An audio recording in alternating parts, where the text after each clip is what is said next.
Good morning. Thank you for watching. Another beautiful Lord's Day. Probably going to get a little hot today, but I guess it's already getting close to summertime, so we might as well get used to it. We'll get started on our sick list here. We got Paul Lehue, Benton Messick, Errol Fugit, Wade Candycorn, Kathy Smith, Melissa Bogle, Mary Mason, Hillary Davenport, Lee Heath, Clint Blanton, Naomi Blair, Terry Parham, Patricia Walnut, Vinnie Blair, Taylor Blanton, Lizzie Caudill, Becky and Lonnie Barks, Pat Burks, Thomas Bogle, Raymond Barlow. I'd also like for you to pray for a friend of mine's brother. He passed away.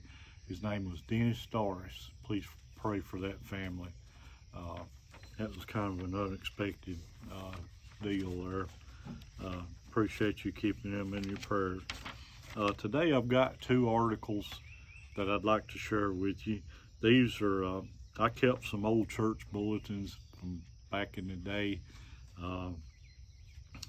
just because they've got good things in them. And I like to go back and look at them. One of them is called A Human Bible. His name is Bill. He has wild hair, wears a t-shirt with holes in it, jeans, and no shoes. This was literally his wardrobe for his entire 4 years of college. He is brilliant, kind of esoteric, and very, very bright.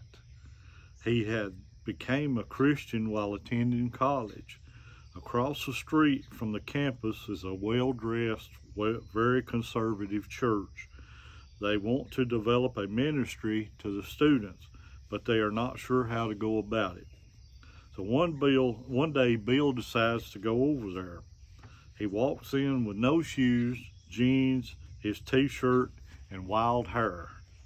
The service was already started, so Bill starts down the aisle looking for a seat. The church is completely packed, and he can't find a seat anywhere. By now, people are really looking a bit uncomfortable, but no one says anything. Bill gets closer and closer to the pulpit, and then he realizes there are no seats.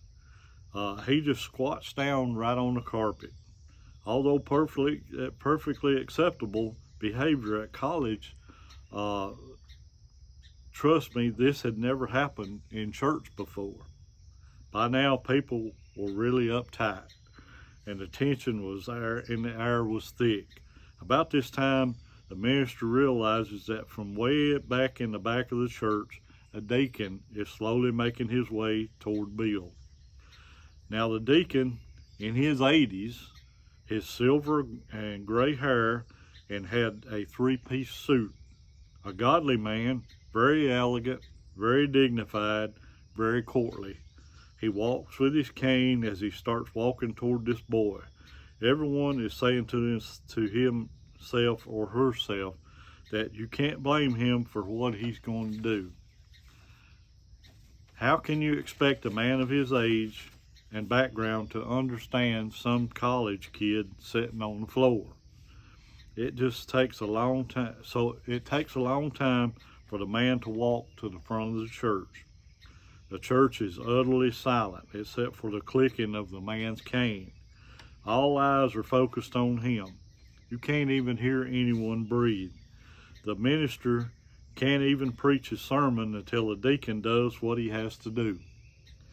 And now that they see this elderly man drop his cane on the floor, with great difficulty, he lowers himself and sits down next to Bill and worships with him so he won't be alone. Everyone chokes up with emotion. When the minister gains control, he says, "What I'm about to preach, you will never remember. What you have just seen, you will never forget. Be careful how you live. You may be the only Bible some people ever read." And that's true. You know, we gotta look at how we live our lives and how we do things.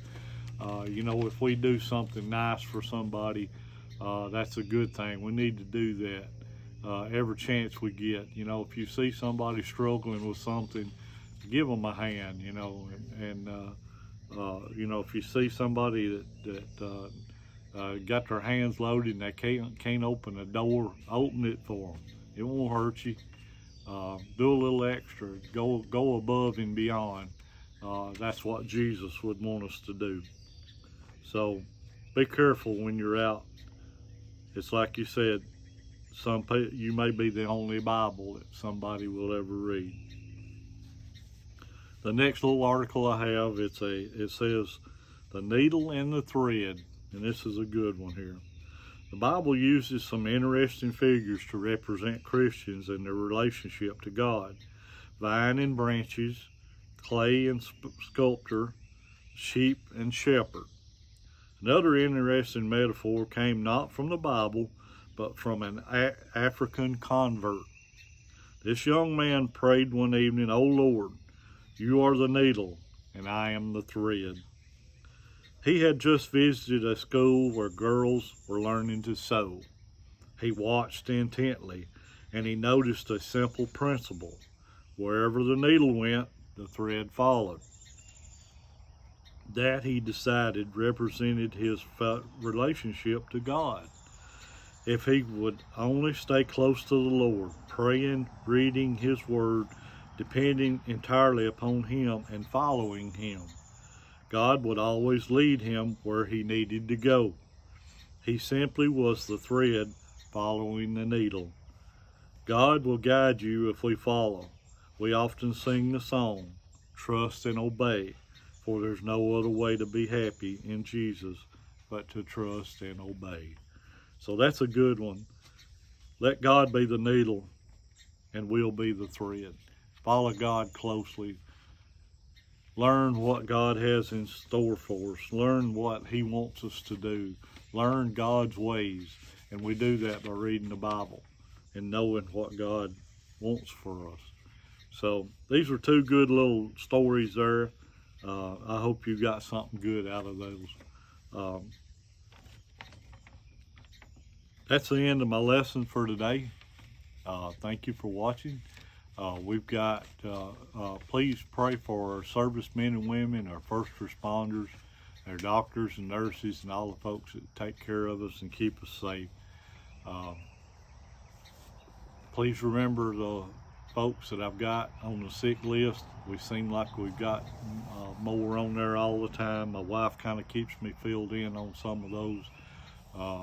Please remember my friend, his brother passed away. Keep them in your prayers. Thank you for watching. See you next time. God bless.